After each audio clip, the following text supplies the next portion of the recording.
안녕하십니까. 제4회 세종미래경제포럼의 사회를 맡은 세종테크노파크 정책기획단장 윤성무입니다. 바쁘신 중에도 세종미래경제포럼에 참석해 주신 내빈 여러분께 감사의 말씀을 드립니다. 오늘 포럼은 세종시 자율주행산업 육성을 위해서 자율주행산업 육성 실태와 발전 과제를 주제로 세종시의회, 국토부, 산업부, 국책연구원 및 기업, 그리고 공공기관을 비롯한 산학연 전문가들의 다양한 의견을 듣고자 개최하게 되었습니다. 그럼 지금부터 제4회 세종미래경제포럼을 시작하겠습니다. 포럼을 위한 양현봉 세종테크노파크 원장님의 개사가 있겠습니다.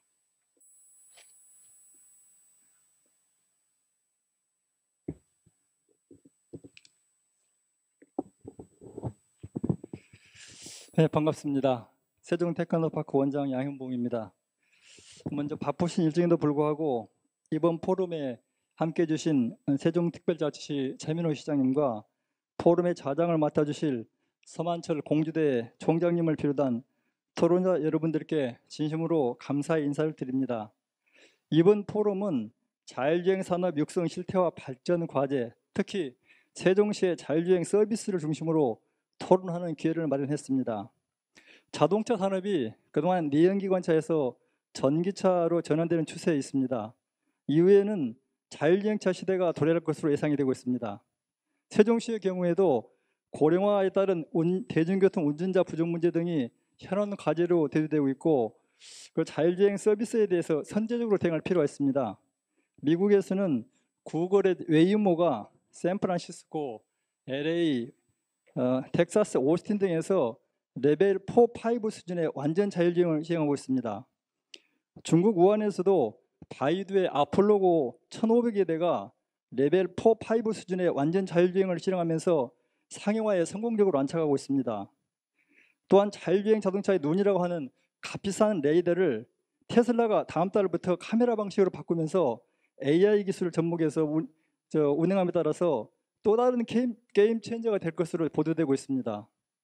우리나라에서도 2019년부터 레벨 3 수준의 자율주행 시범 운행을 실시하고 있지만은 법적, 제도적 요인과 규제 등으로 레벨 4로 이행하지 못하고 있습니다. 미래 신산업이라고 하는 자율주행 산업에서도 중국에 크게 밀리는 상황이라고 할 수 있습니다. 오늘 포럼에서는 우리나라 자율주행 산업의 실태와 문제점들을 점검을 해보고 미국, 중국, 싱가포르 사례 분석을 통해서 시사점을 도출한 이후에 우리나라 자율주행 산업 발전뿐만이 아니라 세종시의 자율주행 서비스 활성화 방안을 찾아보자는 취지에서 포럼을 개최하게 됐습니다. 오늘 포럼을 통해서 우리나라 자율주행 산업이 한 단계 더 도약을 하고 세종시의 자율주행 서비스가 활성화되는 토론장이 됐으면 합니다. 다시 한번 귀중한 시간을 함께해 주신 최민호 시장님과 패널 토론자 여러분들, 그리고 포럼에 참석해 주신 모든 분들께 진심으로 감사드리면서 개사를 가름하고자 합니다. 대단히 감사합니다. 다음은 최민호 시장님의 인사 말씀이 있으시겠습니다. 예, 오늘이 제4회 세종미래경제포럼이 열리는 날입니다. 오늘 바쁘신 가운데 참석해 주신 여러 교수님들, 그리고 국토부의 이몰시 과장님이시네요. 고맙습니다. 네, 자율주행 자동차는 지금 어떻게 생각하면 미래 꿈의 도시에서 운행되는 그런 환상적인 그림 아닌가라고 흔히들 생각하기 쉬운데요. 제가 재작년에 미국에 갔더니 이미 워싱턴 DC에서는 자율주행 버스가 운행이 되고 있더라고요. 운전사는 없고 자동차 위에 카메라가 잔뜩 달린 차가 움직이길래 저게 뭔가 봤더니 그게 자율주행 자동차였어요. 시험주행이 아닙니다. 시험주행이 아니고 이미 상용화돼 있더라고요. 미국만이 아닐 거라고 저는 생각을 합니다. 그래서 그때 내심 좀 놀랐어요. 자율주행 자동차가 우리 세종시에서는 자율주행 시범직으로 지정이 돼서 사실 BRT 도로에서 지금 시범 운행하고 있잖아요. 그래서 우리가 굉장히 빠른 나라고 우리 세종시가 앞서 있구나라고 생각했다가 저는 화들짝 놀란 거예요. 아, 이게 벌써 상용화되고 있고 시내를 주행하고 있구나. 그게 벌써 2년 전이니까, 제가 본 게 2년 전이니까 실제로 운행이 시작한 건 그보다 더 빠른 수가 있겠죠. 테슬라가 사실은 이 자율주행 자동차로 인해서 저렇게 전 세계적인 경쟁력을 갖게 되는 건데요. 그러면 우리 세종시에는 자율주행 자동차가 언제나 도입될 수 있고 언제 시범 운행이 끝날까라고 생각을 하고 있지만, 사실 우리 세종시에 자율주행 자동차가 실제로 운행이 되고 있는 곳이 있습니다. 시험 주행이 아니고 실제로 운행이 되고 있는 곳이 있어요. 어디냐 그러면 네이버 데이터 센터가 지금 세종시에 클라우드 센터가 들어와 있는데, 그 네이버 데이터 센터의 경내에는 자율주행 버스가 운행이 되고 있어요. 그 안에서는 우리 직원들이 이용하는 거죠. 그래서 자율주행 자동차가 돌아다니고 있길래 이게 시범주행이냐 그랬더니 그게 아니고 실제로 운행을 하고 있다고 그래요.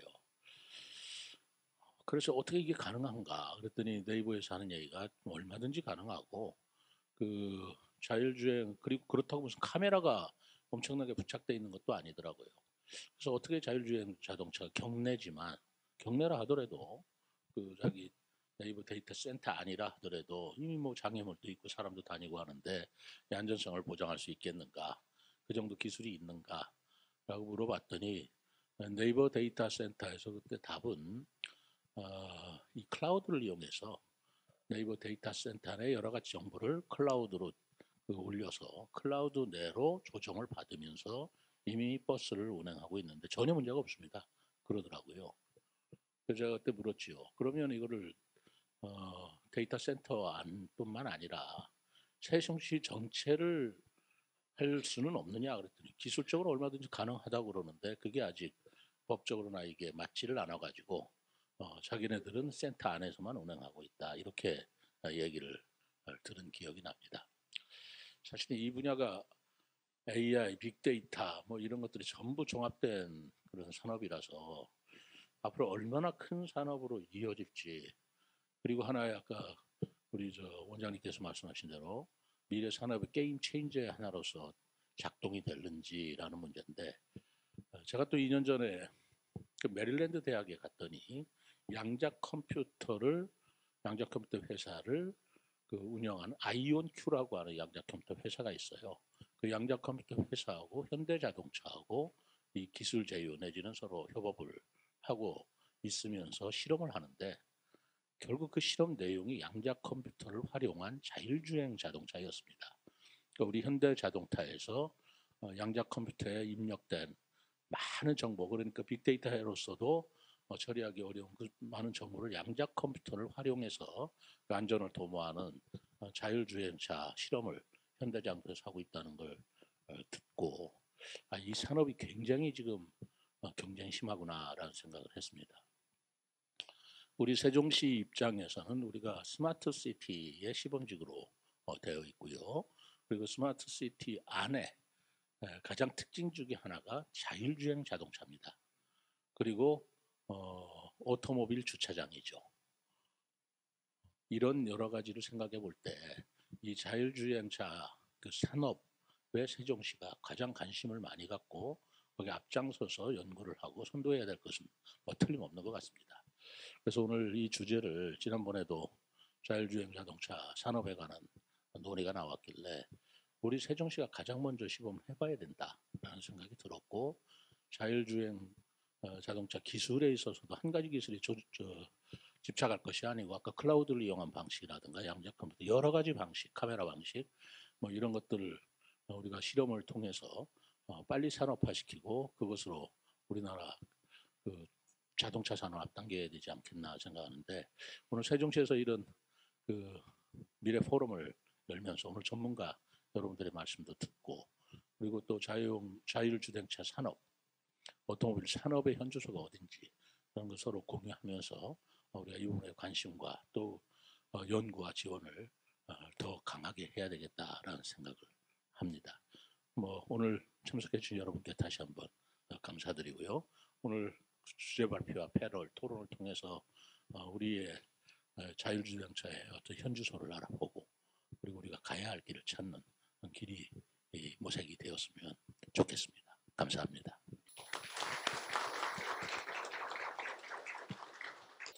이어서 주제 발표가 있겠습니다. 자율주행 산업 육성 실태와 발전 과제를 주제로 해서 세종테크노파크 김선경 미래융합산업센터장님의 발표가 있겠습니다. 안녕하세요. 김선경 센터장입니다.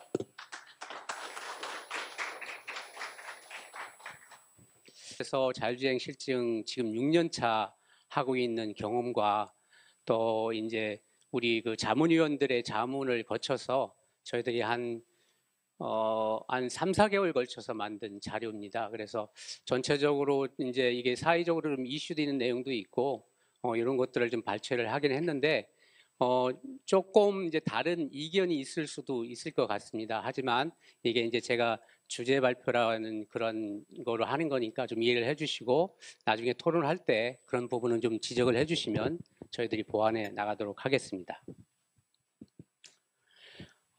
자율주행에 대한 개념과 필요성을 간단히 설명을 드리고 자율주행 산업의 발전 과정과 전망, 그 다음에 국내 자율주행 실태와 문제점, 그 다음에 주요 국가의 실태와 시사점, 그 다음에 자율주행 서비스 상용화 방안 이런 순서로 말씀드리도록 하겠습니다.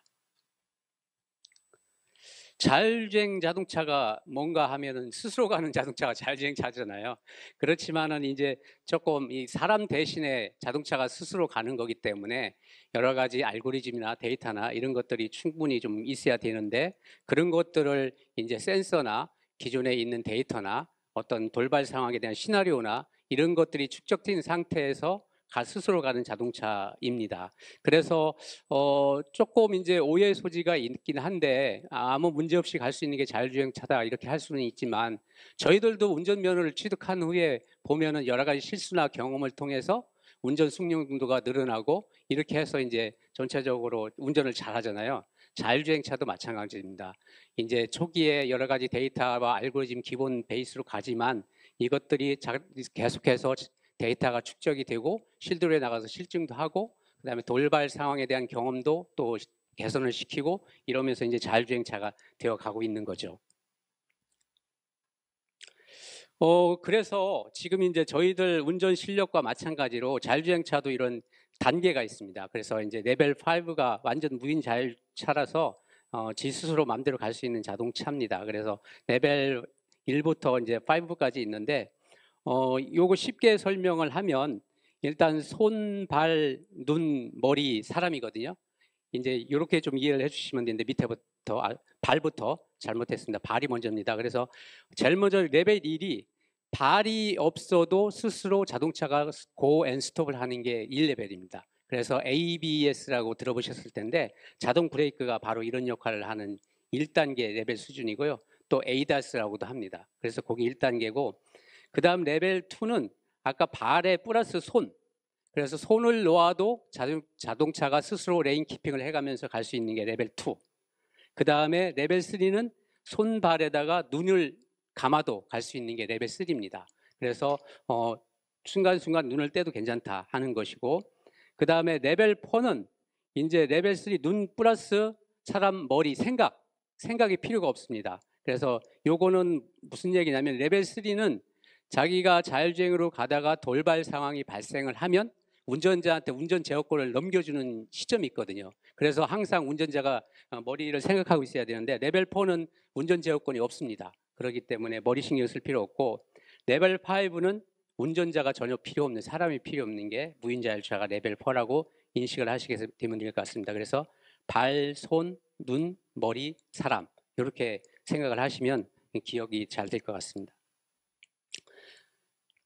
레벨 3하고 레벨 4가 조금 차이가 나긴 하는데 제가 설명을 했지만 운전자가 운전석에서 제어권 전환을 대기하고 있는 것이 레벨 3이라고 했고 그 다음에 그래서 조건부 자율주행이라는 거고 그 고동 자율주행 레벨 4는 무인 자율주행이라고 생각을 하시면 되겠습니다. 그렇게 생각하시면 됩니다.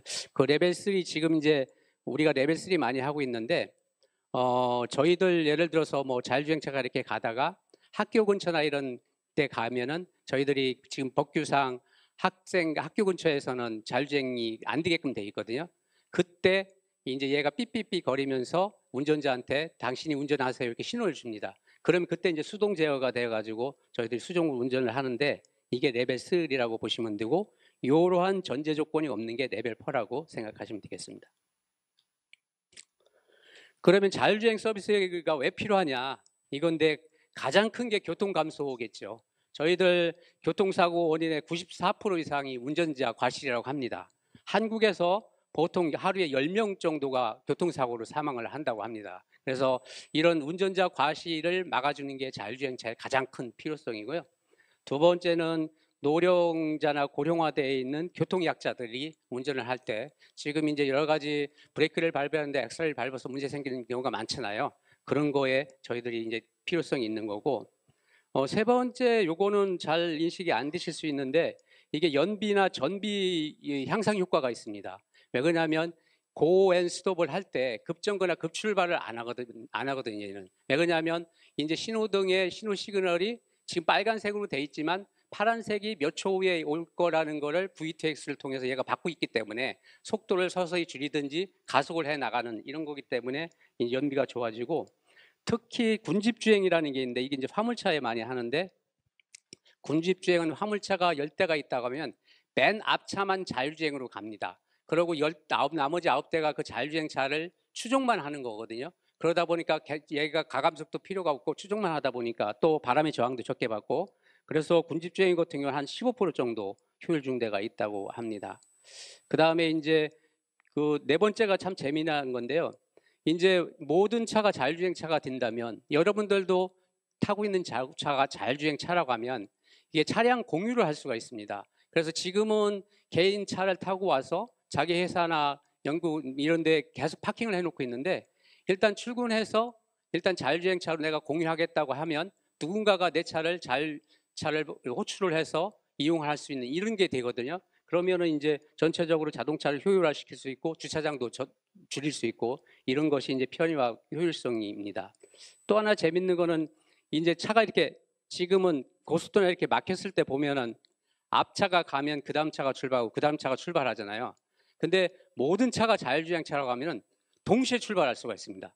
그러니까 신호등이 빨강에서 파랑으로 바뀌면 여기 땅에 가도 동시에, 그래도 추돌이 없거든요. 그래서 이제 이런 것들도 가능하다 나중에는. 그래서 자율주행 산업은 더욱 안전하고 편리한 세상을 만들어가는 미래 교통수단이다, 이렇게 생각하시면 될 것 같습니다.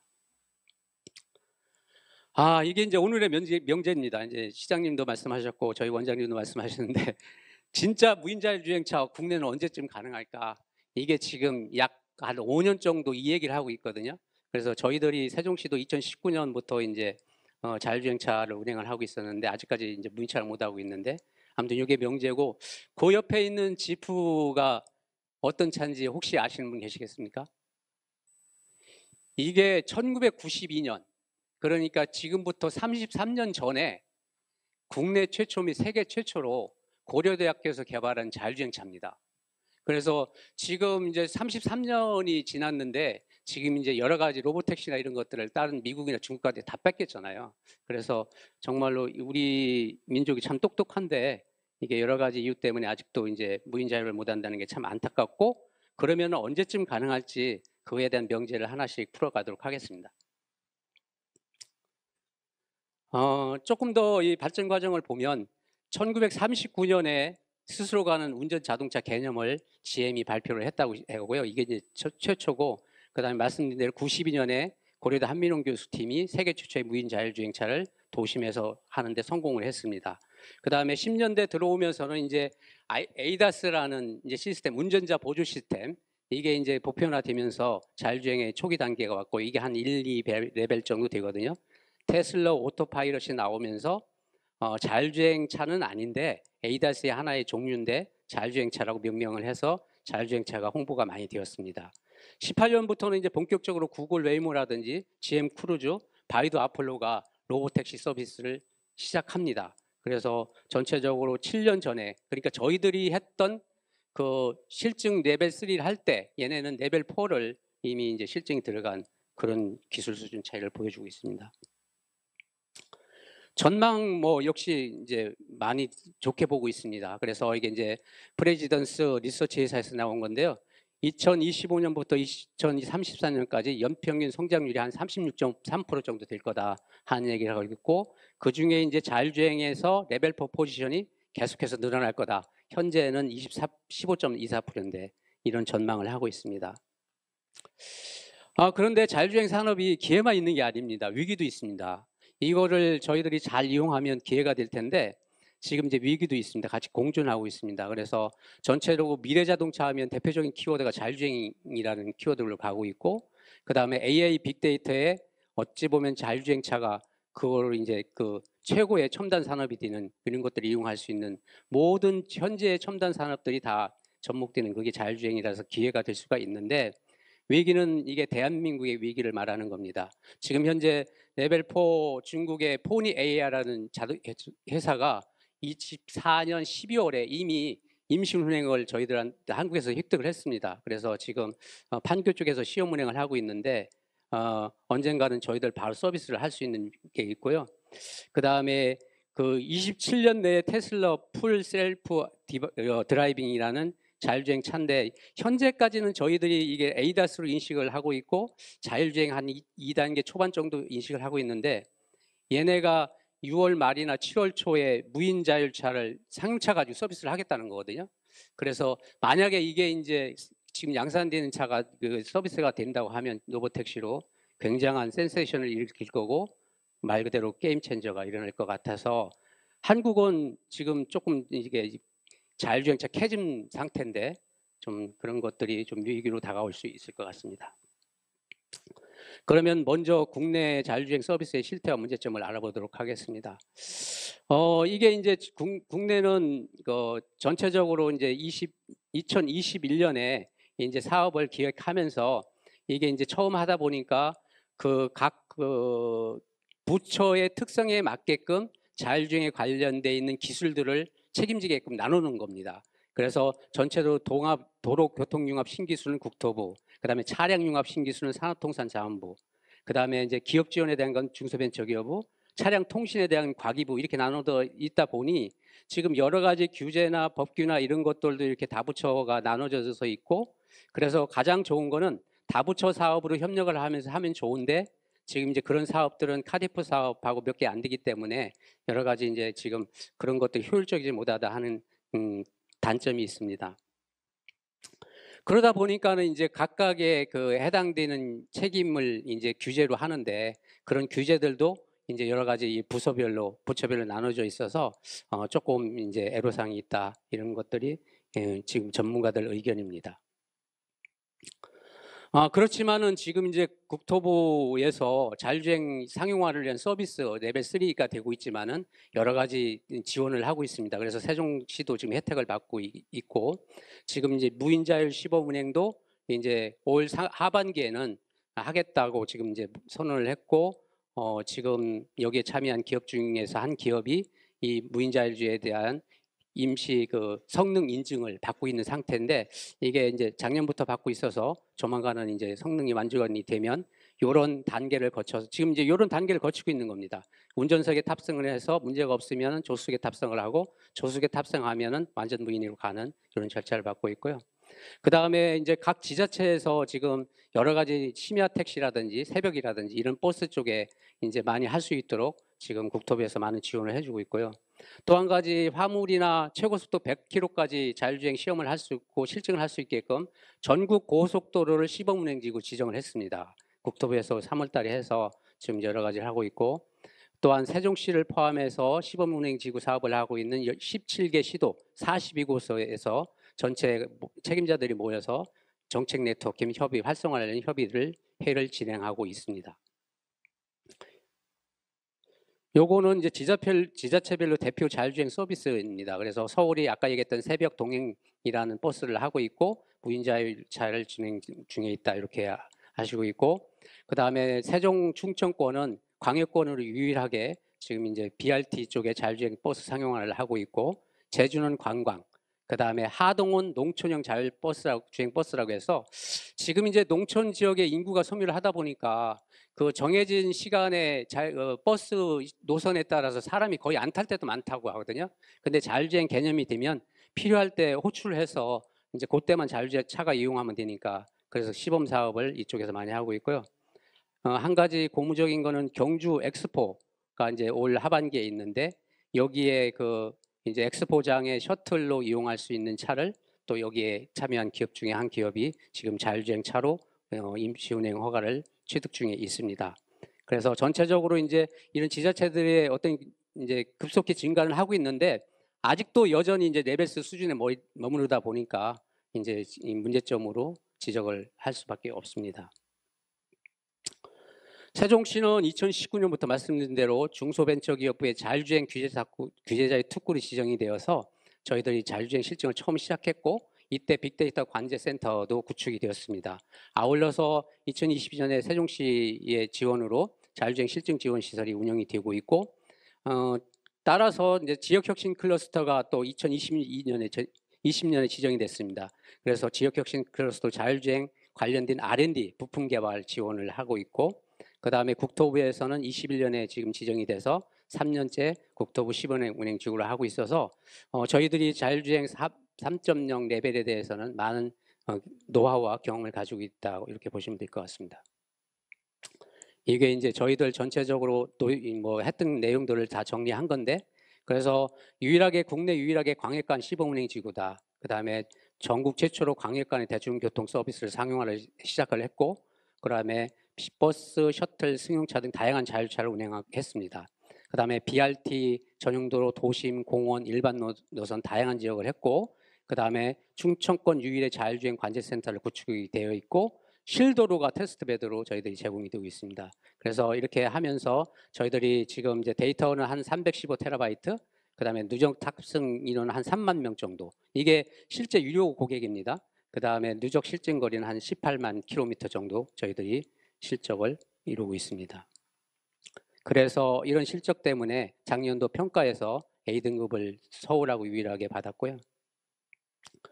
그러면은 이런 정책적인 문제점, 상용화를 지원시키는 것들을 조금 문제점이라기보다는 좀 개선을 시키면 더 좋아질 텐데 그런 포인트가 어떤 것들이 있느냐. 그래서 저희들이 법 제도, 그다음에 규제, 정책 지원, 컨트롤 타워 이런 네 꼭지로 해서 저희들이 정리를 좀 해봤고요. 그래서 예를 들어서 자율주행 사고 시 발생 시 책임 소재 및 윤리적 문제 등을 법적 제도적으로 정비를 할 필요가 있다. 이런 것들이 필요하고 그다음에 규제가 산재가 돼 있는데 아무튼 이런 규제들을 좀 더 많이 적극적으로 풀어야 될 것 같다는 얘기고 그다음에 이제 레벨 4가 되면 지금 이제 원격 제어 기술에 대한 것이 한글에 점프업을 해야 되는데 그러기 위해서는 기업들이 R&D 예산이 좀 많이 부족한데 R&D 예산을 많이 좀 지원해 줘야 되겠다. 아까 모두에서 말씀드린 것 같이 각 부처로 업무가 나눠져 있고 규제도 나눠져 있는데 이거를 전체적으로 컨트롤 타워 역할을 할 수 있는 그런 조직이 좀 필요하다 하는 제안을 해봅니다.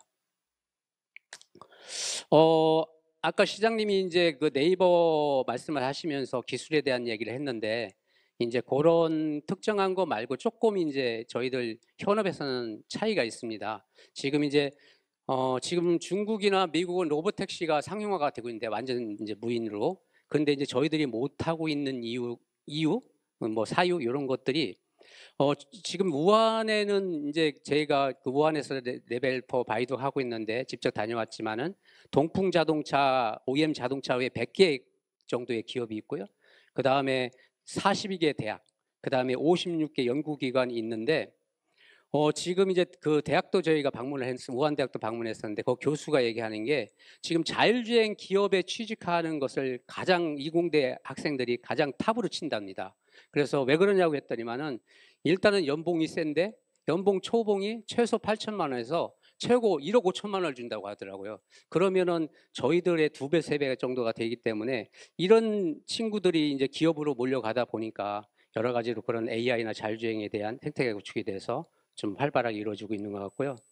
지금 우리는 안타깝게도 지금 이제 플랫폼 이 기업들이 대부분 벤처 기업이고 열악한 기업들입니다. 그러다 보니까 자본 여력도 없고 그다음에 그러다 보니까 기술력이 부족해서 또 이제 현대차가 그런 거를 좀 해줘야 되는데 현대차도 양산차에서 자율주행 레벨 3 출시를 포기를 했거든요.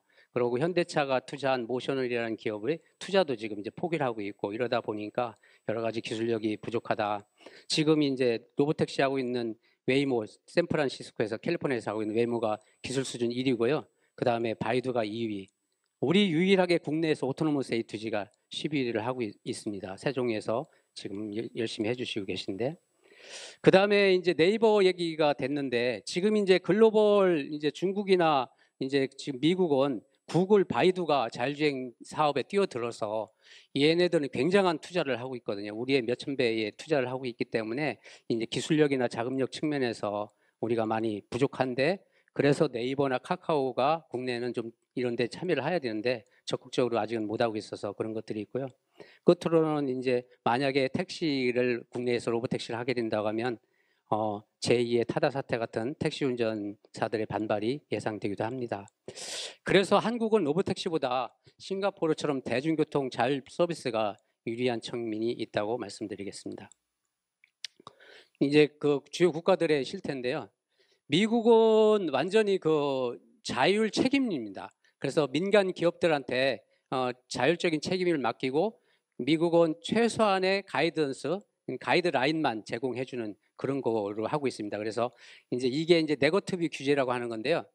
안 되는 건 몇 가지만 법으로 규정을 하고 나머지는 다 허락을 하는 겁니다. 그러다 보니까 이제 그런 자율적인 책임이 있는 그런 역할을 좀 하고 있고요.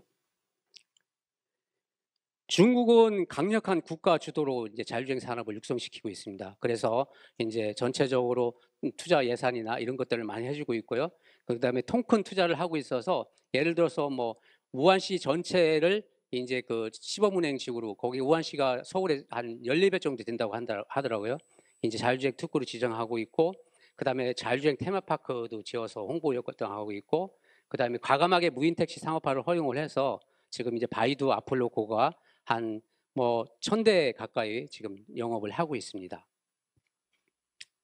싱가포르는 도시국가 특성상 대중교통 서비스에 치중을 할 수밖에 없는데 싱가포르도 제가 다녀왔는데 우리 세종시하고 사정이나 상황이 많이 유사하더라고요. 그래서 저희들이 이제 이 싱가포르가 세종시보다는 조금 앞서가고 있어서 같이 협력하면서 좀 이렇게 벤치마킹도 해보고 해야 될 텐데 그래서 싱가포르도 이제 도시국가다 보니까는 개인 자동차를 이렇게 숫자를 줄여야 되잖아요. 그러다 보니까 이제 불만이 있고 그 불만을 대중교통을 편하게 해주기 위해서 자율주행차로 해결하려고 하는 그런 것들이 있습니다. 그래서 얘네들도 이제 자율주행차가 지금 이제 셔틀 경우는 뭐 한정된 관광지 구내지만 지금 무인으로 운영되고 있고요. 곧 내년부터 일반 버스는 2개 노선을 자율주행차를 투입을 하겠다고 사업 계획서를 저한테 보여주었습니다. 요거를 좀 정리해 보면 이제 미국을 제외한 나머지는 국가 주도로 지금 이제 자율주행 사업을 추진하고 있다. 그다음에 지원을 해주고 있다. 이렇게 하시면 되고 규제도 미국이 네거티브 규제를 하고 있고 나머지는 이제 규제 샌드박스를 적용하고 있는데 조금씩 차이는 있습니다. 그렇지만은 아무튼 미국만 네거티브 규제를 하고 있다.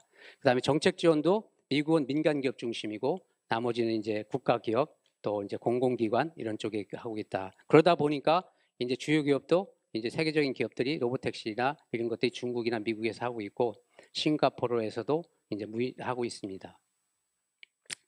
이제 정리하면 주요 선진국의 시사점입니다. 그래서 미국은 무간섭 자율 책임으로 운영하고 있다. 대신에 문제가 일어나면 책임에 대한 건 굉장히 강합니다. 그래서 일단 미국은 그렇게 하고 있고 가장 중요한 건 네거티브 규제를 하고 있다 이런 것이 뜻이고 우한은 국가에서 굉장히 강력하게 주도를 하고 있고 그다음에 그런 거를 우한이 받아서 우한 전 지역이 지금 이제 자율주행 시범 지역으로 운행이 돼 있고 그다음에 촉진 조례라든지 이런 것들이 만들어서 가장 중국에서 앞서가는 그런 도시로 가고 있습니다. 싱가포르도 마찬가지로 이제 자동차 제조회사가 없으니까 자율주행 서비스에 집중을 하고 있고 여기 특징은 공공운송회사가 자율주행 서비스를 하고 있다는 게 좀 특징입니다. 그래서 내년부터 시작해서 2개 노선을 하고 있고 원격 제어를 위한 관제센터 의무화, 보험가 의무화 이런 것들이 이미 법으로 제정되어 있습니다.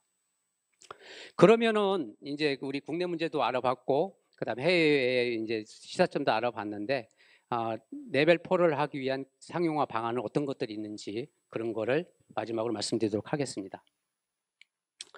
국내 자율주행 서비스 활성화라는 기본 방향입니다. 그래서 지금도 많이 이제 개선되고 있지만 법 제도 정비, 규제 완화, 정책 지원, 컨트롤 타워가 기본 방향이 좀 돼야 될 것 같고요. 좀 더 자세히 알아보면 법 제도 측면에서는 이게 이제 몇 가지만 발췌를 했기 때문에 그렇지만 설명을 드리면 현재 도로교통법상 시도경찰청으로부터 운전면허를 받은 사람만이 운전을 할 수가 있습니다. 그러다 보니까 지금 이제 자율주행 시스템으로 가는 자율주행차는 사실은 이제 도로교통법에 위반이 돼서 일반 도로를 나갈 수가 없는데, 아무튼 미국과 같이 도로교통법을 개정을 해서 아무튼 자율주행차가 운행하는 무인차도 갈 수 있게끔 해야 될 것 같다. 그다음에 요거는 진행되고 있는 걸로 알고 있는데 운전자, 그다음에 안전요원, 차량 소유자, 그다음에 관리자별로 책임 소재를 명확하게 할 필요가 있다. 그래서 자율주행차 사고 시 처리 조사 지침을 만들어서 이런 것들을 명확하게 할 필요가 있다 한 내용이고요. 그다음에 아직까지 이제 자율주행 레벨 4에 대한 정식 법규는 없지만 이제 성능 인정 제도라고 하는 임시 안전 기준을 만들어 주셨습니다. 국토부에서. 그래서 이제 지금 성능 인증제를 통해서 레벨 4의 임시 운행 허가를 내주실 건데, 지금은 이제 초기 단계에서 공공기관이나 대중교통의 운수 사업자가 운영하는 차들, 그다음에 물류 사업자들이 운영하는 차들, 이런 것만 레벨 자율주행차 운영이 가능합니다. 그래서 이제 좀 더 이제 기타 모빌리티 사업자라든지 방산, 농업, 산업용용 자율주행차도 다양한 분야로 확장이 가능하도록 앞으로 관련 규정 보완이 필요할 것 같습니다. 그다음에 시범 운행 지구도 지금 이제 일정한 노선 지역별로만 하다 보니까 계속 이제 늘어나고 막 이제 이런데 그렇게 하지 말고, 예를 들어서 세종시 같이 도시 전체가 자율주행 시범 지구로 할 수 있는 지역 같은 경우에는 도시 전체를 시범 지구 유상 운송 가능한 범위로 확대해주면 더 좋을 것 같다는 제안을 해봅니다. 그다음에 규제 완화 측면입니다. 이게 이제 개인정보에 따른 영상 처리, 이게 가장 큰데, 지금 이제 실제 영상 처리를 이제 하기 위해서 이게 이제 규제 샌드박스를 적용을 했습니다. 그런데 거기가 지금 이제 네트워크가 차단된 별도의 공간에서만 지금 전송망을 암호화하고 이렇게 해야지만 데이터, 이제 영상 데이터라고 이제 이렇게 다운받으러도 받는다든지 기술 개발 쓸 수 있게끔 했는데, 너무 공간 제약이 많아서 이제 어떤 연구 목적이나 어떤 성능을 개선하기 위한 영상 정보의 처리는 좀 자율화를 해줬으면 좋겠다 하는 내용이고요. 그 다음에 개인정보를 위해서 비식별을 하고 있는데, 이 비식별화가 뭐냐면은 사람 얼굴하고 자동차 번호를 이제 모르게, 구별되지 않게 없애는 겁니다. 그래서 이거를 지금 이제 컴퓨팅으로 처리하고 있는데, 그러다 보니까 이게 이제 처리하는 기간도 많이 필요하고, 실제 도로에서 자율주행차는 사람 얼굴하고 자동차 번호판을 인식해서 이제 얘가 판단을 내려야 되는데, 그런 기술 오류가 있다는 얘기가 있어서 이것도 지금 이제 어떤 자율주행차의 성능 개발을 하기 위한 어떤 영상 데이터는 비식발을 안 해도 될 수 있게끔 규제를 완화해줬으면 좋겠다 하는 것이 좋고요. 그 다음에 자율주행차의 이제 전체 성능을 좌지우지하는 게 AI인데, 그래서 AI 기본법이 이제 제정이 되고 시행 예정이 돼 있는데, 여기에 어떤 그런 데이터에 대한 표준화, 그 다음에 그 자율주행 AI에 대한 가이드라인, 여기에 이제 모럴 머신을 포함해서 이런 것도 같이 포함이 됐으면 좋겠다. 가장 중요한 거는 포지티브 규제를 이제 네거티브 규제로 우리도 전환할 때가 되지 않았나. 그래서 전체적으로 안 되는 것만 좀 몇 가지 해놓고 나머지는 민간 자율한테 책임을 맡기고, 문제가 생기면 강력한 규제를 하고, 이런 것이 필요할 것 같습니다. 정책 지원 말씀드리면 R&D 지원 산업부에서 많이 해주고 계시지만 아직도 이제 레벨 4를 가기 위해서는 부족한 부분이 많이 있습니다. 그래서 레벨 4를 가게 되면 얘가 이제 그 어떤 돌발 상황이 발생해서 차가 정지했을 때 원격 제어를 통해서 차를 이제 뭐 도로 밖으로 뺀다든지 아니면은 차가 다시 가게 만든다든지 이런 것들 해야 되는데, 그러기 위해서는 기술 개발이 많이 좀 필요합니다. 그래서 그런 것들 지원이 좀 필요하고요.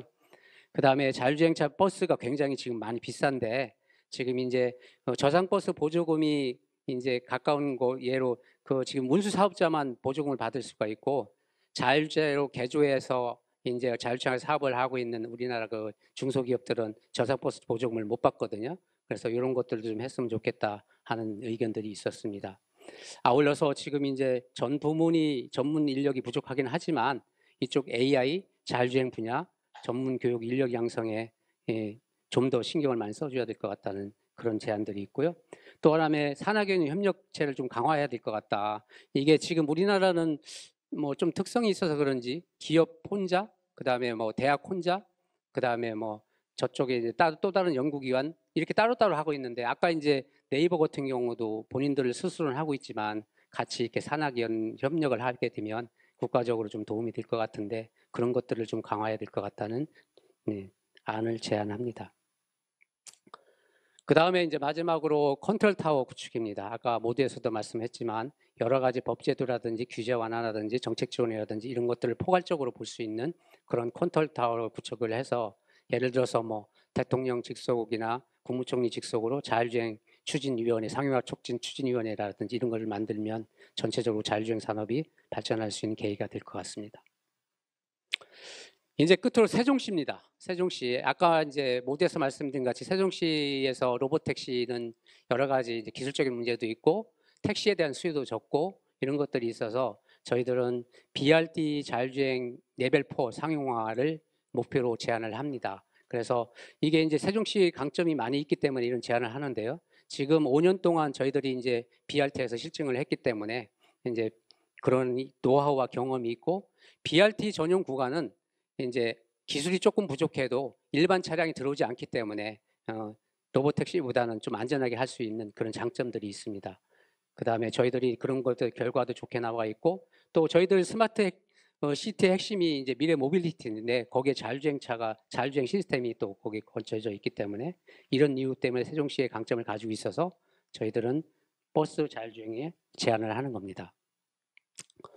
그래서 지금 이제 세종시 전 지역을 자율주행 시범운행 지역으로 지정을 좀 해주셨으면 좋겠고, 이거는 왜 그러냐면 BRT를 지금 제안을 하지만 BRT를 우선으로 가고 BRT 스테이션에서 이제 거주 지역까지 갈 때 자율주행, 그 다음에 또 다른 농촌 지역에서의 이런 것들이 또 필요하기 때문에 일단 세종시 전 지역을 좀 시간을 가지고 자율주행 시범지구로 지정을 해주면 좋겠다.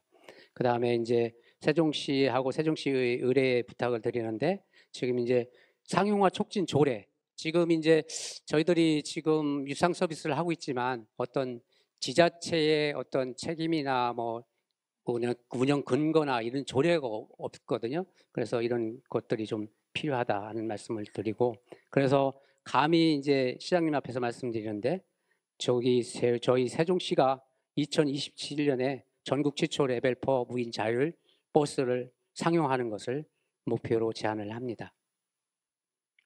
그러기 위해서는 조금 더 세부적인 상세 대응 방안이 필요합니다. 그래서 말씀드린 것 같이 이게 가칭 자율주행 자동차 상용화 촉진 및 지원을 위한 조례 제정이 좀 필요하고, 그래서 유상면허 절차라든지 안전기준, 시범운행지구 운영 절차 이런 것들이 좀 필요하고요. 그 다음에 세종시 전역에 대한 시범운행지구, 그 다음에 자율주행 데이터를 지금 저희들이 이제 많이 지금 저장을 하고 있지만 이게 국가적으로 표준화가 더디되다 보니 이게 많은 기업이나 연구기관이 활용할 수 있는 이런 것들이 좀 부족해서 이런 표준화를 그 다음에 이제 아까 했던 원격 제어를 위해서는 관제센터의 기술 고도화 및 확충이 필요한데, 이 두 가지를 위해서 R&D 사업 지원이 좀 많이 필요하겠다 이런 말씀을 드립니다. 아울러서 시민들이 더 많이 자율주행을 탈 수 있도록 뭐 이제 공공버스 요금과 동일하게 하는 것도 좋지만 일단 자율주행차에 대한 요금도 좀 할인했으면 좋겠다는 것이고요. 지금 이제 참고로 우한의 택시가 지금 일반 택시 요금의 한 3분의 1 정도로 해서 지금 하고 있거든요. 그래서 더 많은 사람들이 타고 있는지도 모르겠습니다. 이렇게 이제 세종시가 대중교통 자율주행 서비스를 하게 되면 예상되는 효과는 저희가 이제 국내 최초 대중교통 자율주행 서비스를 할 수가 있다는 이러한 선도 이제 도시가 되고요. 그 다음에 자율주행 서비스도 산업이 있습니다. 자율주행 플랫폼 기업이라든지 자율주행 소프트웨어 기업이라든지 모빌리티 운송 서비스 기업 관련된 기업들이 지금 이제 저희 세종시에도 규제자의 특구하고 이제 지역혁신 시범지구 하면서 약 30여 개 기업이 이제 유치가 됐거든요. 이런 기업들이 계속 유지 발전될 수 있는 계기가 될 수 있을 것 같습니다. 아울러서 이제 안정적인 대중교통 서비스가 될 수가 있는데, 현재 이제 운전기사 고령화 및 자진 이직에 대한 대체가 가능하고 비숙련자도 이제 버스 기사로 채용을 할 수가 있기 때문에 그렇습니다. 그다음에 심야 시간이나 새벽 시간에 자율버스를 이용할 수 있게끔 할 수가 있고, 장기적으로는 운전기사를 대체할 수 있는 그러한 효과를 나타냅니다. 이상으로 제가 발표한 자료를 마치고요. 일단 감히 이제 저희들이 전국 최초로 레벨 4 자율주행 버스를 운행하겠다고 이 자리에서 선언을 했는데, 그러기 위해서는 여러분들의 많은 관심과 또 사업적인 지원이 필요합니다. 그래서 고로 여기에 관련된 부처 과장님이나 또 전문가들이 많이 오셨으니까 패널 토의 때 그런 내용들을 많이 토의해 주시면 감사하겠습니다. 감사합니다.